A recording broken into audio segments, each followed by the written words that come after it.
नमस्कार, न्यूज़ के खास कार्यक्रम में आपका स्वागत है। मैं हूं देवेंद्र कुशवाहा। छत्तीसगढ़ में धर्मांतरण का मुद्दा लगातार उठता आया है। विधानसभा चुनाव से पहले भी जोर शोर से पूरे छत्तीसगढ़ में धर्मांतरण का मुद्दा गूंजा था और अब लोकसभा चुनाव के पहले भी धर्मांतरण का मुद्दा एक बार फिर से तूल पकड़ रहा है। खासकर धर्मांतरण के केस बस्तर और सरगुजा संभाग में देखे जाते हैं।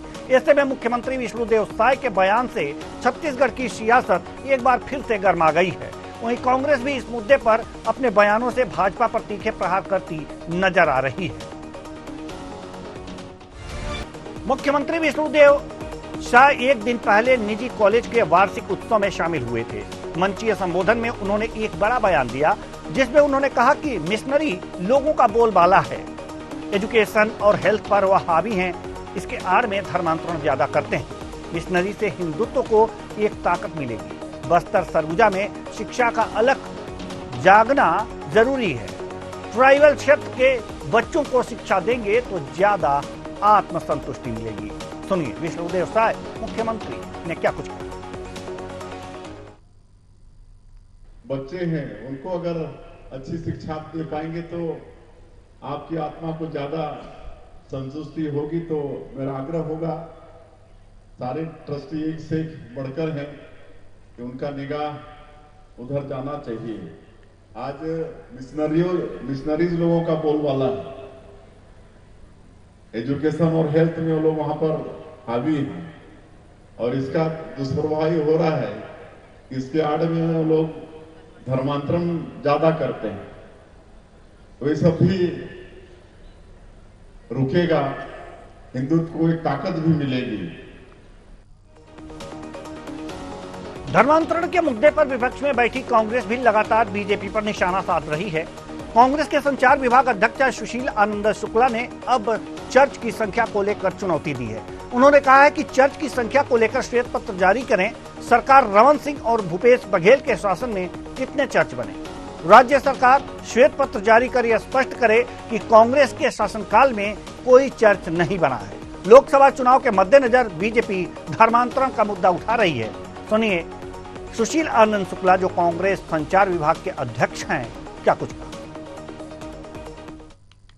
देखिए, अब तो देश में भारतीय जनता पार्टी की सरकार है, प्रदेश में भी भारतीय जनता पार्टी की सरकार है। कांग्रेस पार्टी मुख्यमंत्री श्री विष्णुदेव साय को चुनौती देती है कि वह धर्मांतरण को लेके, विशेष तौर पे छत्तीसगढ़ में धर्मांतरण को लेके श्वेत पत्र जारी करें कि भारतीय जनता पार्टी की रमन सरकार में कितने चर्च बने थे और कांग्रेस की भूपेश सरकार के दौरान कितने चर्च बने थे। स्थितियां स्पष्ट हो जाएंगी। भारतीय जनता पार्टी की जब जब प्रदेश में सरकार रहती है या देश में सरकार रहती है, वह स्वयं धर्मांतरण को बढ़ावा देती है ताकि इस मुद्दे पे बयानबाजी करके मतों का ध्रुवीकरण कर सके। भारतीय जनता पार्टी को हिंदुत्व से, सनातन से कोई मतलब नहीं है। वो अपनी राजनीति करने के उद्देश्य से इस प्रकार की चीजों को प्रसारित करती है। छत्तीसगढ़ में भी जो धर्मांतरण की बातें हैं उसके पीछे भारतीय जनता पार्टी है। नहीं तो श्वेत पत्र जारी करके बताएं कि प्रदेश में कितने चर्च रमन के 15 साल के कार्यकाल में बने थे, उसके पहले कितने चर्च थे और हमारी सरकार के 5 साल में कितने चर्च बने। कांग्रेस दोनों ही दलों में जुबानी जंग शुरू हो गई है। ऐसे में मुख्यमंत्री के इस बयान से छत्तीसगढ़ की सियासत में राजनीतिक बयानबाजियां तेज हो गई हैं।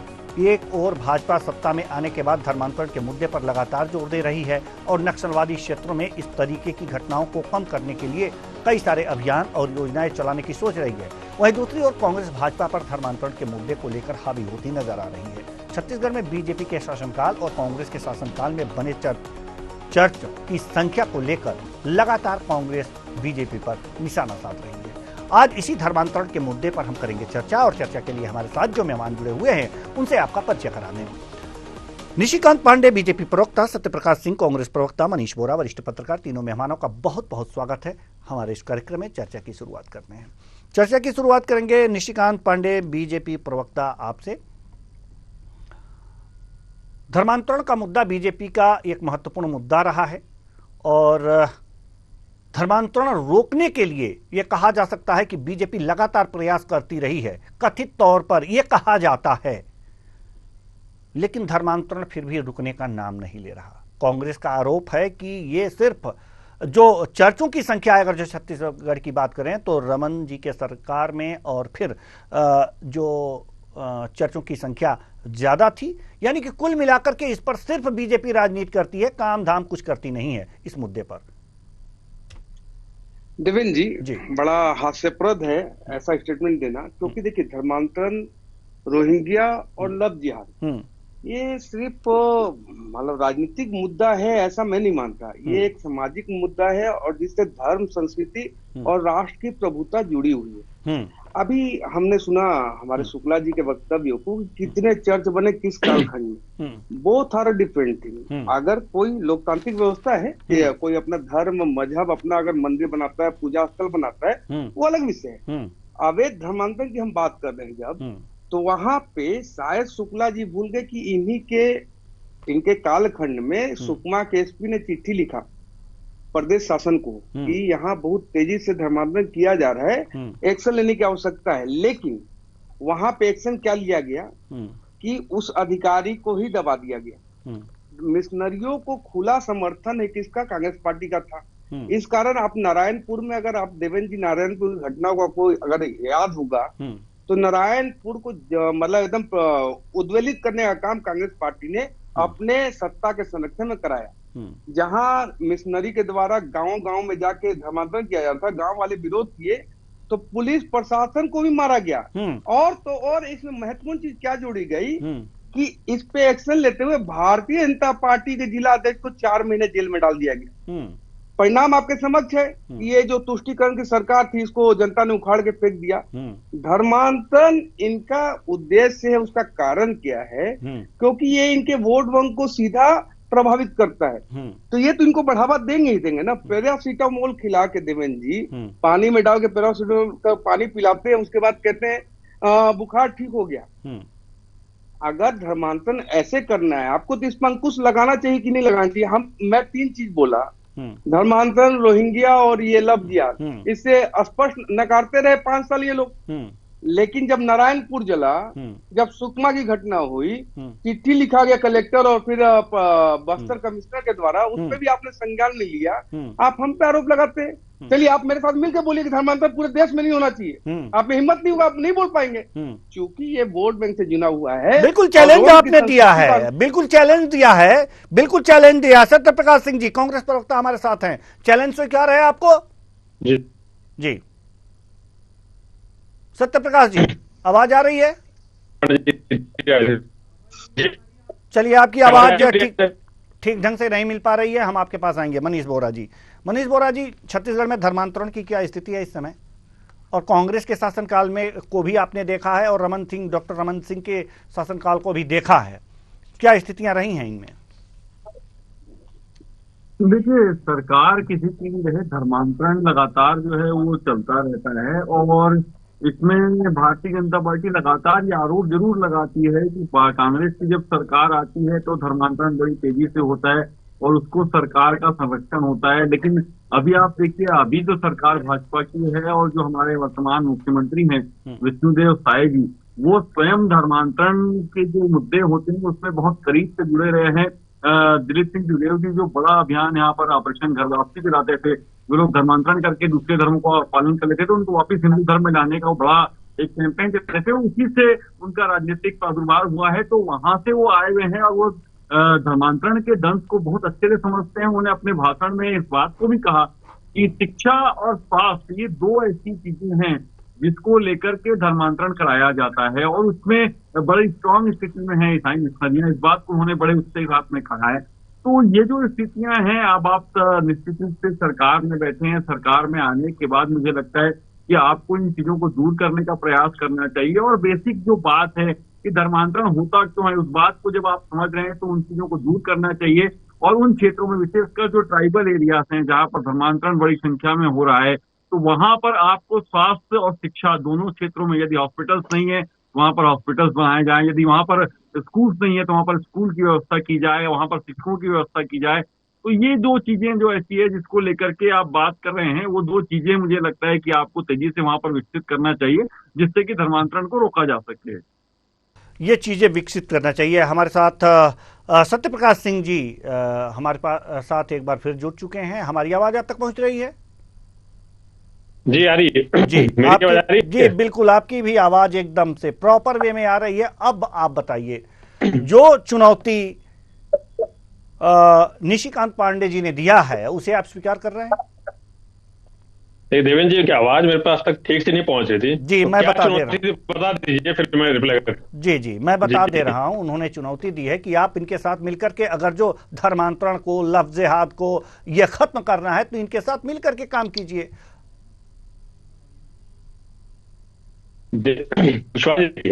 अगर कहीं जबरन धर्मांतर हो रहा है, संविधान में दिया है हर किसी को अपने धर्म को मानना, जबरन धर्मांतर नहीं होना चाहिए। अगर कहीं जबरन धर्मांतर हो रहा है हम भी उसके खिलाफ है।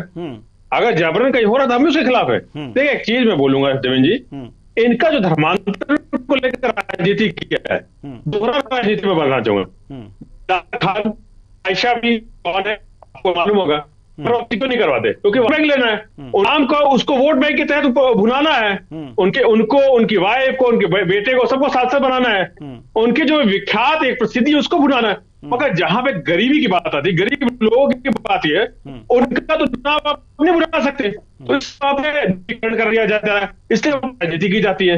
लेकिन एक मैं रिपोर्ट दिखाना चाहूँ आपको, ये registrar general sensor commissioner of India की है, ठीक है। इसके तहत 2004 से लेकर 11 तक 80,000 परिवारों ने धर्मांतरण किया था और 2011 में जनगणना हुई थी। अगर उस अनुपात में भी जोड़ता हूं तो लगभग 1.5 लाख परिवार धर्मांतरण हुए थे। ये किसका कार्यकाल था? रमन सिंह का था। इनकी सरकार है, आपकी सरकार है, तो उस समय कितना हुआ, अभी के तो आप डाटा दे दीजिए, सब दूध का दूध पानी का पानी हो जाएगा। तो ये सिर्फ राजनीति करना। और आपको भी याद होगा, मनीष वोरा जी बैठे हैं कि बागेश्वर धाम बाबा जी के यहाँ जो अभी कुछ दिन पहले घर वापसी का कार्यक्रम उन्होंने चलाया, उसमें कुछ लोगों ने आरोप लगाया कि भाई हम तो वहां पे दर्शन करने आए थे, हमको वहां पे जबरन इन्होंने पैर दिए, हम तो सनातनी पहले से हैं, ये प्रतिष्ठित अखबारों में आज खबर भी है। तो ये दिखता है कि सिर्फ और सिर्फ राजनीति करने की यहाँ पे चेष्टा की जा रही है और मुख्य मुद्दे से वन भटकाने की जा रही है। 31 की बात हो, मातारी बंधन की बात हो, सिलेंडर की बात हो, बेरोजगारी, महंगाई, जो मुख्य मुद्दे हैं देश के, जनता के, उससे कहीं ना कहीं ध्यान भटकाने के लिए किया जाता है। आप 31 की बात कीजिए ना, सिलेंडर की बात कीजिए ना, मातारी बंधन की बात कीजिए ना, 10,000 मजदूरों की बात कीजिए ना, तो जो आपने बताया था बढ़ा के देंगे उसकी बात कीजिए ना, नहीं कर रहे आप। चलिए निशिकांत पांडे जी कुछ कहना चाह रहे हैं जी। बात आरोप आप पर यही लगा है जी सत्य प्रकाश जी के द्वारा कि आप मुद्दों से ध्यान भटकाने के लिए इस तरह की बातें करते हैं। धर्मांतरण और मांतरण की जो बातें हैं ये सिर्फ लुभावनी बातें हैं, करते आप लोग कुछ नहीं है। जवाब दीजिए निशिकांत पांडे जी। आवाज आ रही है मेरी? जी जी जी। हाँ, मैं आपसे एक निवेदन करूंगा देवेंद्र जी, वेरी नेक्स्ट डे कल ही आप इस पे एक चर्चा रखिए। मैं आपके सामने रहूंगा, सत्यप्रकाश जी सामने रहेंगे और 10 वर्ष के भारतीय जनता पार्टी के कालखंड और 10 वर्ष यूपीए कालखंड पे एक चर्चा कर लेते, इनका सारा मतलब जो वो है दूर हो जाएगा। लेकिन महत्वपूर्ण विषय जो हमने कहा उस पे चुनौती पे सत्यप्रकाश जी नहीं आए, शायद वो आने से बचना चाहते हैं। देवेंद्र जी आपको एक बात को समझना पड़ेगा कि आदिवासी हिंदू नहीं है, ये स्टेटमेंट दिया कवासी लखमा, कैबिनेट मंत्री, छत्तीसगढ़ शासन, कांग्रेस पार्टी। आप समझिए कि ये जो टूल किट का जो हिस्सा है ना, एक तरफ उसी सुकमा के आईपीएस ने चिट्ठी लिखा और दूसरी तरफ उसी सुकमा के विधायक और प्रदेश के मंत्री ने कहा कि आदिवासी हिंदू नहीं। विषय बिल्कुल स्पष्ट है कि रोम की संस्कृति का अनुपालन करने वाले लोग उसी पे आगे बढ़ेंगे। धर्म संस्कृति की रक्षा की बात कांग्रेस पार्टी कभी कर सकती है क्या? सनातन को समाप्त करने की मंशा रखने वाली कांग्रेस पार्टी अगर इस पे बात करती है तो थोड़ा अजीब सा लगता है। लेकिन अगर लगता है कि गरीबी है, बेरोजगारी है, महंगाई है और कुछ विषय है जिस पे चर्चा करना चाहते हैं कांग्रेस के मित्र, तो मैं खुलेआम कहता हूं देवेंद्र जी, चुनौती देता हूं कि किसी भी सब्जेक्ट पे किसी भी समय आधे घंटे पहले बता देना, मैं आपके समक्ष हूँ। लेकिन ये धर्मांतरण का मुद्दा भारतीय जनता पार्टी के राजनीतिक विषय नहीं है, ये पूरे देश के सामाजिक ताने बाने को लेकर है कि अगर कोई परिवार धर्मांतरित होता है तो उसका 3 पीढ़ी, 5 पीढ़ी, 10 पीढ़ी का पूरा व्यवस्था आप खराब करते हैं, उसका पूजा पत्ती बदलते हैं। ये क्यों करते हैं आप? इसका बेसिक कारण है कि आपको वोट बैंक की राजनीति करनी है, क्योंकि अगर धर्मांतरित हो गया तो वो भाजपा का नहीं होगा, वो सिर्फ कांग्रेस का होगा। क्यों नहीं किसी ने आज तक आरोप लगाया कि धर्मांतरण भाजपा कराती है? किसी ने एक बार भी कभी आरोप नहीं लगाया। दूसरा महत्वपूर्ण विषय, इन्होंने कहा कि रमन जी के कालखंड में धर्मांतरण हुआ था। देवेंद्र जी, मैं फिर चुनौती देता हूं, एक स्टेटमेंट कांग्रेस पार्टी का 15 साल का कि धर्मांतरण हो रहा है, इन्होंने कोई विद्रोह किया हो, कोई आवाज उठाई हो, चुनौती देता हूं। क्योंकि होता नहीं था, हम उसको संरक्षण नहीं देते। हम संरक्षण नहीं देते इसलिए कानून व्यवस्था अपना काम करती है। आप कानून व्यवस्था को दबा के अपने मंतव्य को आगे बढ़ाने का काम करते हैं। ये मंत्रांतरण है, धर्मांतरण नहीं है। एक परिवार का, एक समाज का आप लगातार उपेक्षा करते हुए आप एक देवेंद्र जी समझिए, कई गांवों में अंतिम यात्रा के लिए लड़ाई हो रहा है। ये कांग्रेस पार्टी कालखंड का बात है। और न्यूज चैनल और पेपर में छपा कि मतलब जो धर्मांतरित हो गए हैं वो दफन नहीं कर पा रहे हैं, या जो धर्मांतरित नहीं हुए वो दफन नहीं करने दे रहे। ऐसी स्थिति किसके कालखंड में हुई? आईपीएस ने किसके कालखंड में आपको चिट्ठी लिखा? आपके कालखंड में। आईएएस बस्तर कमिश्नर ने किसको चिट्ठी लिखा? आपके कालखंड में। तो आप हमसे क्यों सवाल पूछते हो? अगर धर्मांतरण भारतीय जनता पार्टी के कालखंड में हो रहा है, आप उठाओ ना विषय, क्योंकि ये आपका विषय ही नहीं है। आप में हिम्मत नहीं है कि आप धर्मांतरण के बारे में बात कर सकते हो। जी देवेंद्र जी। जी, हिम्मत नहीं है कि आप धर्मांतरण के बारे में बात कर सकते हैं। आपके कालखंड में जी धर्मांतरण के कई किस्से इन्होंने सुना दिए। देवेंद्र कुशवाहा जी, देखिए एक चीज मैं बोलूंगा, इन्हें जो बार बार जो पत्र की बात करते हैं ना, यही तो मैं बोल रहा हूं ना कि हमारे शासन काल में क्या था कि जहां पे ऐसा लगता था सरकार के पास जानकारी आती थी, वहां होने नहीं दिया जाता था। और जहां ऐसा कुछ होता था वहां लोग किससे पकड़ाते थे?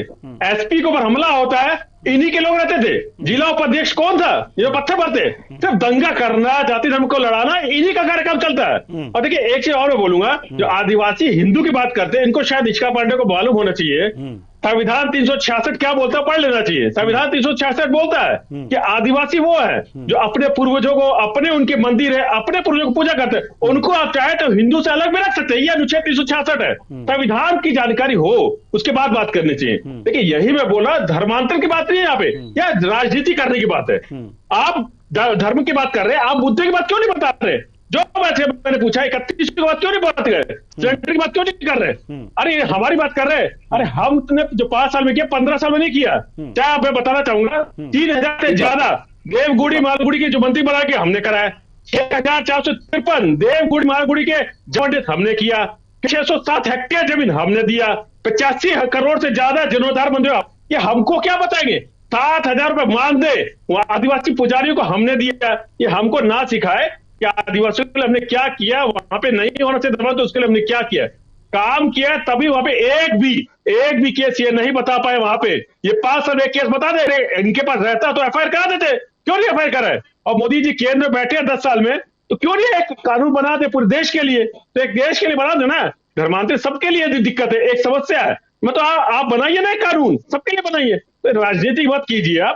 आप ऐसा काम कीजिए जो 3100 कहां से निकलेगा। आप ऐसे काम कीजिए, मतारी बंदर कैसे मिलेगा? आप ऐसा काम कीजिए, 500 सिलेंडर कैसे मिलेगा? ऐसे काम कीजिए, 10 से मजदूरों का मिलेगा। सिर्फ ऐसे से करने से नहीं कहा जाए कि धर्मांतरण हो रहा है। आप ही के ऊपर जो परसों आपने घर वापसी करवाया, वो आरोप लगा रहे कि जबरन हमको कराया गया है। देवेंद्र जी जवाब दीजिए, बात रखूं जी, अपनी बात रखिए आप। हाँ, सतप्रकाश जी ने बहुत अच्छी बात कही कि इन्होंने 5 साल में वो काम किया जो 15 साल के कालखंड में नहीं हुआ। युवा निर्वस्त हो गया किस कालखंड में? इनके कालखंड में। ये बात करते हैं कि 5 साल में क्या किया इन्होंने। भ्रष्टाचार का अंबार। आप सतप्रकाश जी, मैं आपके बीच में नहीं टिप्पणी किया प्लीज। 5 साल में शराब, कोयला, रेत, चावल, गोबर तक खाने वाली कांग्रेस ये बता रही है कि 5 साल में हमने क्या किया। तो अगर आपने 5 साल में इतना ही शानदार काम किया था तो आज विपक्ष में क्यों बैठे हो आप? ये भी तो पूछना पड़ेगा ना किसी से, अपना आकलन देखना पड़ेगा ना। चेहरे पे धूल पड़ी है और आईना साफ करने की कोशिश जो कर रहे हो।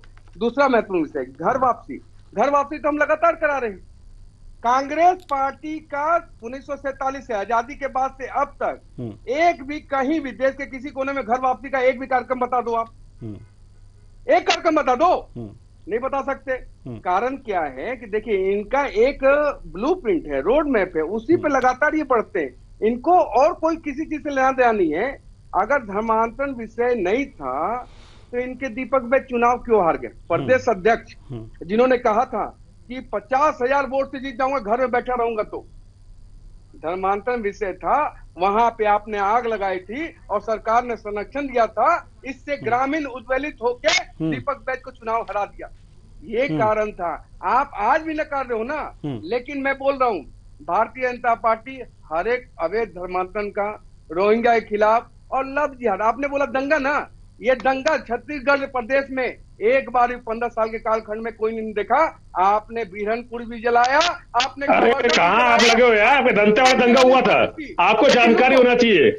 मनीष बोरा जी थोड़ा इनको याद दिलाइए, दंगे कहाँ का हुआ 15 साल में। अच्छा, बिरहनपुर में जो मारे गए थे, न्याय मिला ना कि नहीं मिला? मिला ना न्याय? आपके साथ बहुत अभी कराओ ना न्याय, आपकी सरकार है ना, आपकी सरकार है, कराइए, किसने रोक रखा है? आपने ईश्वर साहू को जो एक ताबूत की तरह, एक बसवारा की तरह लेकर जो घूमे हो, उसको दिलाइए ना, क्यों न्याय दिला रहे हो? आप तो विधायक बना दिए, आप दिलाइए, कौन रोक रहा है आपको?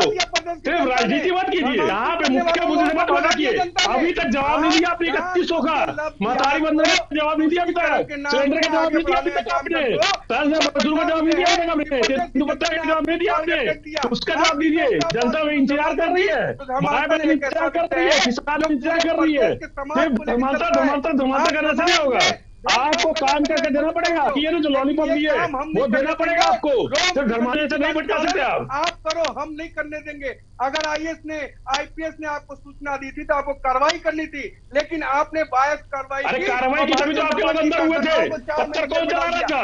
आप ही के लोग अंदर हुए थे ना, कार्रवाई की उसके हुई तभी ना। अरे ये सब आप ही का नौटंकीबाजी था, आप ही का नाटक रहता था। चलिए ठीक है, मनीष बोरा जी हम आपके पास आना चाहेंगे। मनीष बोरा जी, वास्तव में अगर जो देखा जाए तो धर्मांतरण का मुद्दा वास्तव में बहुत ही अहम है।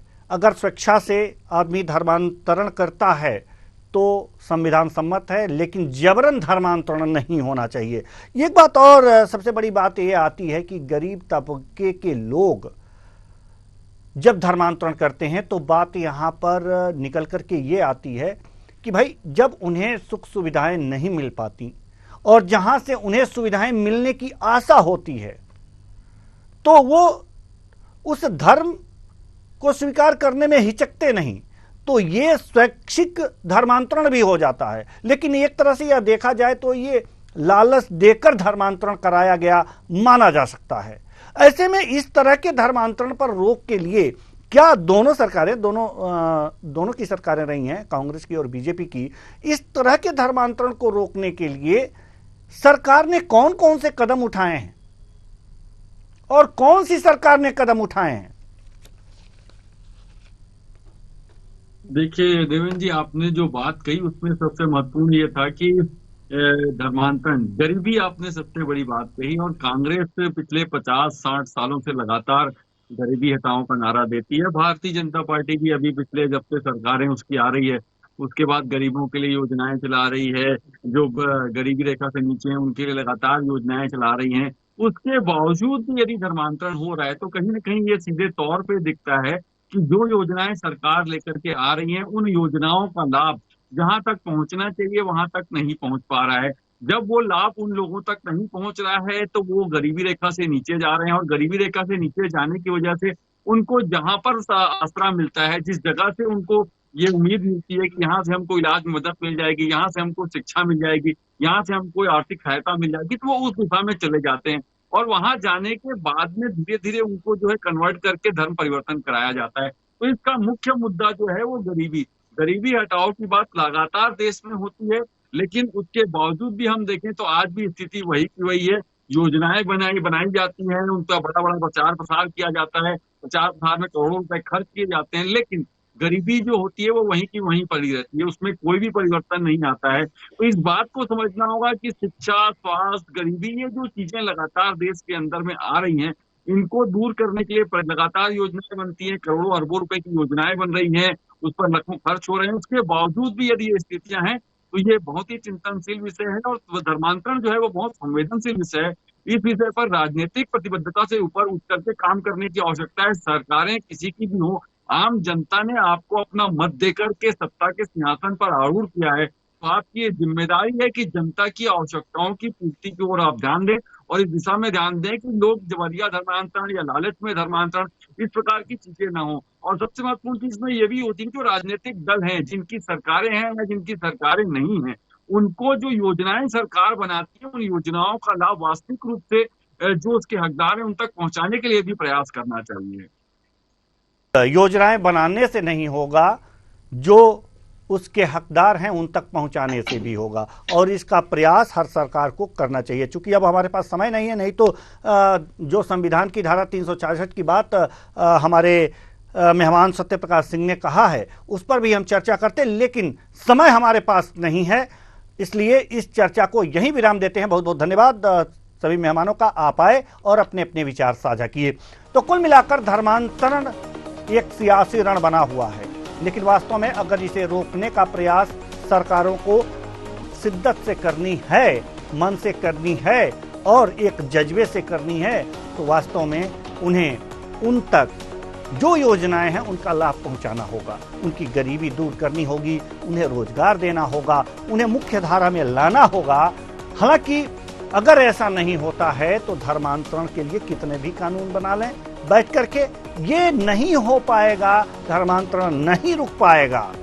धर्मांतरण तभी रुकेगा जब दबे कुचले तबकों को आप उनकी अनुसार उनको सुविधाएं उपलब्ध कराएंगे, उन्हें सुख की अनुभूति होगी और ये लगेगा कि नहीं, इस धर्म में कोई दूसरा लालच देकर उन्हें अपनी तरफ आकृष्ट नहीं कर पाएगा, तभी ये धर्मांतरण रुक सकता है। नहीं तो धर्मांतरण पर सियासी रण होता रहेगा और इसी तरह से हम और आप बहस करते रहेंगे और धर्मांतरण भी होता रहेगा, रुकने का नाम नहीं। फिलहाल इस कार्यक्रम में इतना ही, मुझे दीजिए इजाजत, नमस्कार।